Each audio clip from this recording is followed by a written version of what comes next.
Yeah, I'm going to be honest with you. We are leaking oil here at the finish line. Is that bad? It's not good. This is ugly. Guys, I'm going to be honest with you. This is an ugly card. It just is. What do we do? Use this surge of fear and adrenaline to sharpen your decision making. But rule number 76, no excuses. Find bets and play like a champion. Regular season finale. Roll the tape.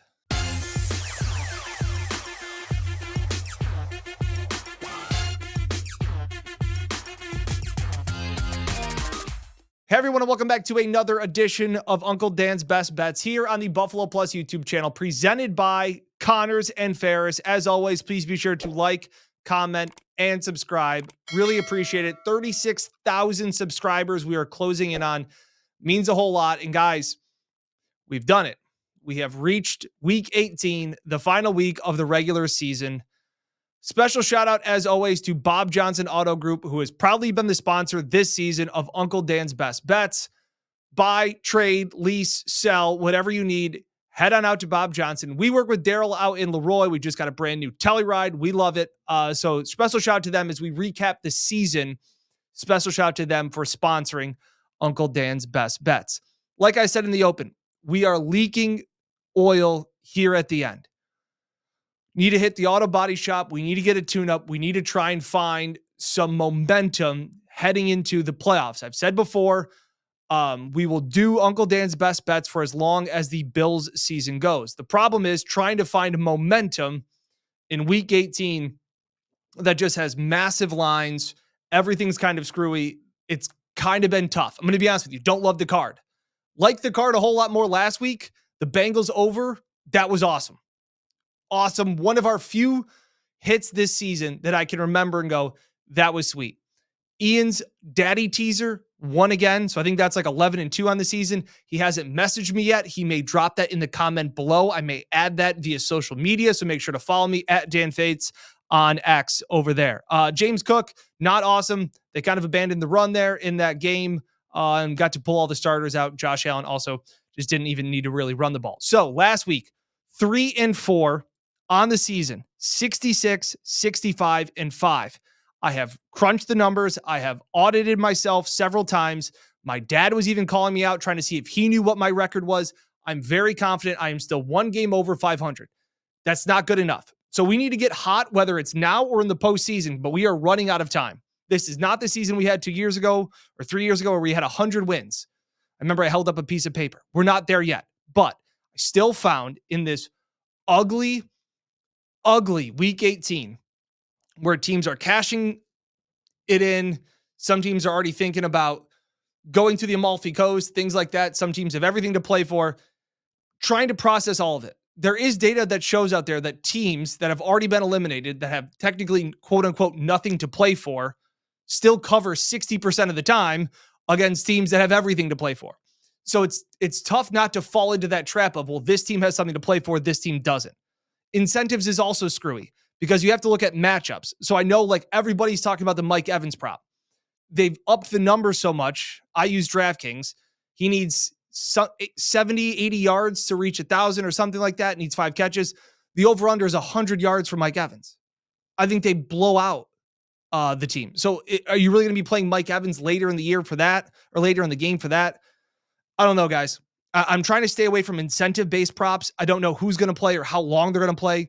If you have any insight, I would really appreciate you dropping that in the comments because I'd be happy to ride because we're a family here.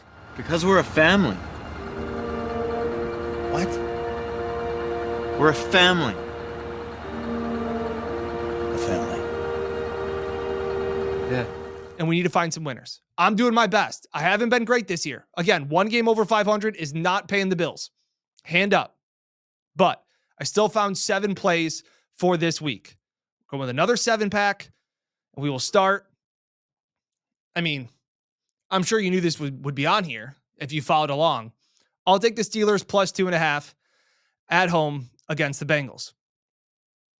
It just feels like maybe the Bengals run out of steam a little bit. I know they're playing on Saturday night, all of these things, but this is, guys, this is Mike Tomlin. Mike Tomlin as a home dog. Dog. You take it. You take it every time. If it loses, that's fine. I think this defense shows up. The Steelers also have a ton to play for. If they win, they play Houston.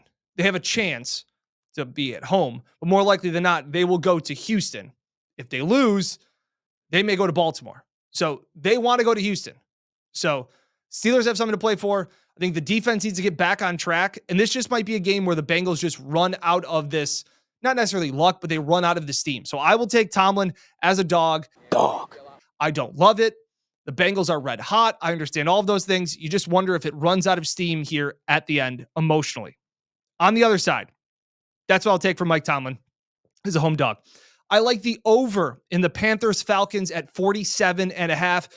Two offenses that can put up points and defenses that stink, especially they don't get after the quarterback. So I think Michael Penix and I think Bryce Young will have all kinds of time to throw. And in that, I don't think the Panthers defense stops anybody. I think Bijan has a big day. I think Penix looks good. And I think Bryce Young will put up enough points to hit the over in a fun game indoors. Big reason why there.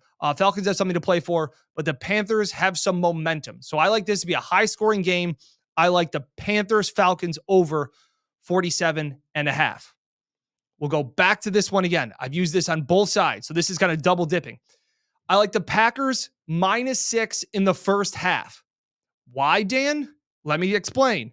The Bears on the road this season, 0-7 against the spread in the first half, averaging 4.8 points per game in the first half on the road this season. Bears seem checked out. Even their interim coach, they seem to be out on. All these things. Packers really good in the first half. They have a lot to play for to avoid playing the Eagles. Things like that. I don't know what they'll do with starters later in the game, so I will just take the first half.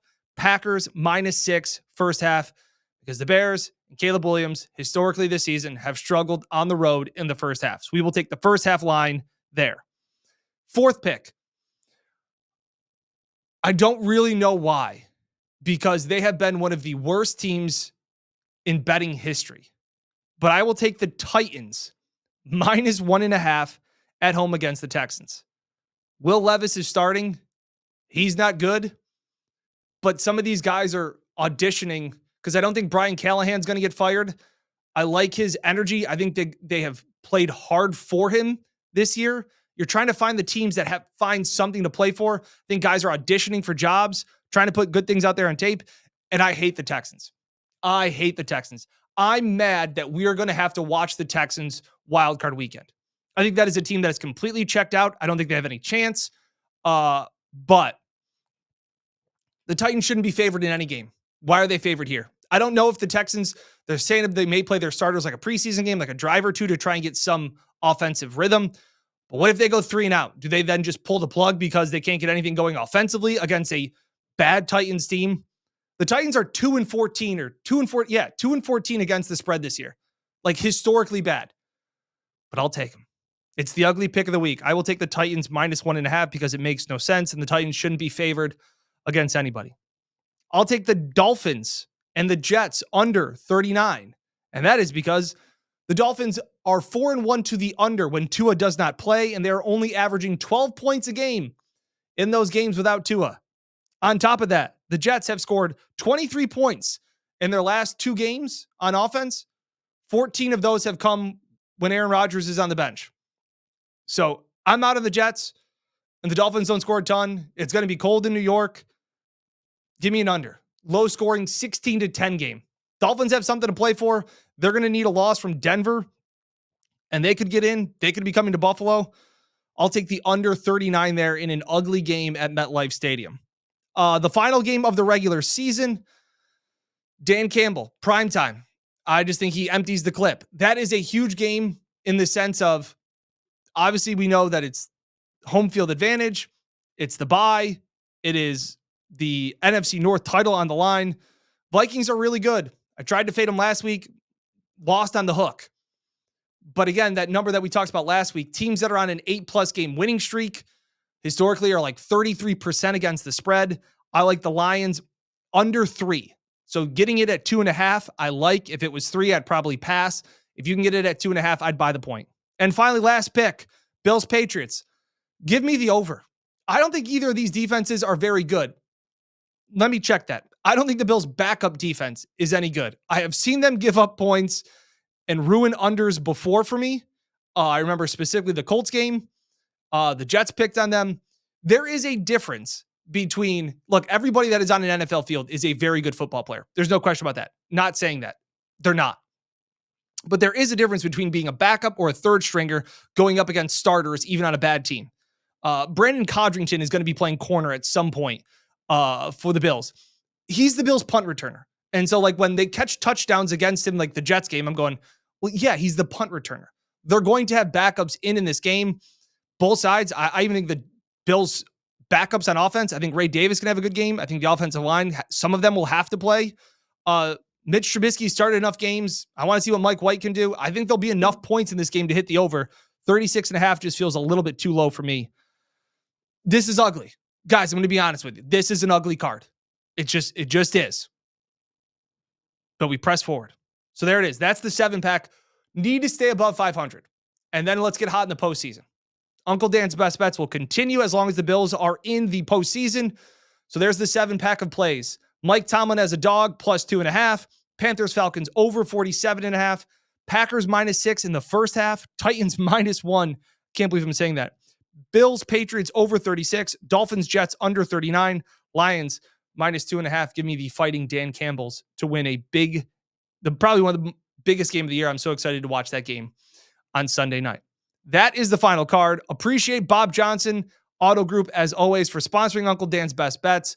If there is a daddy teaser, I will pass it along. Ian Gallagher has been really good. Shout out to Basil and everybody that has followed along. Eric, all of you guys. Also, Thirsty Turtle, if you are around in Rochester. Thirsty Turtle and Victor next Thursday for a meet and greet live podcast. We're doing it there at the restaurant over there. Appreciate it as always. Be sure to like, comment, and subscribe. We will catch you here next time on the Buffalo Plus YouTube channel presented by Connors and Ferris. Best of luck to all your picks this weekend.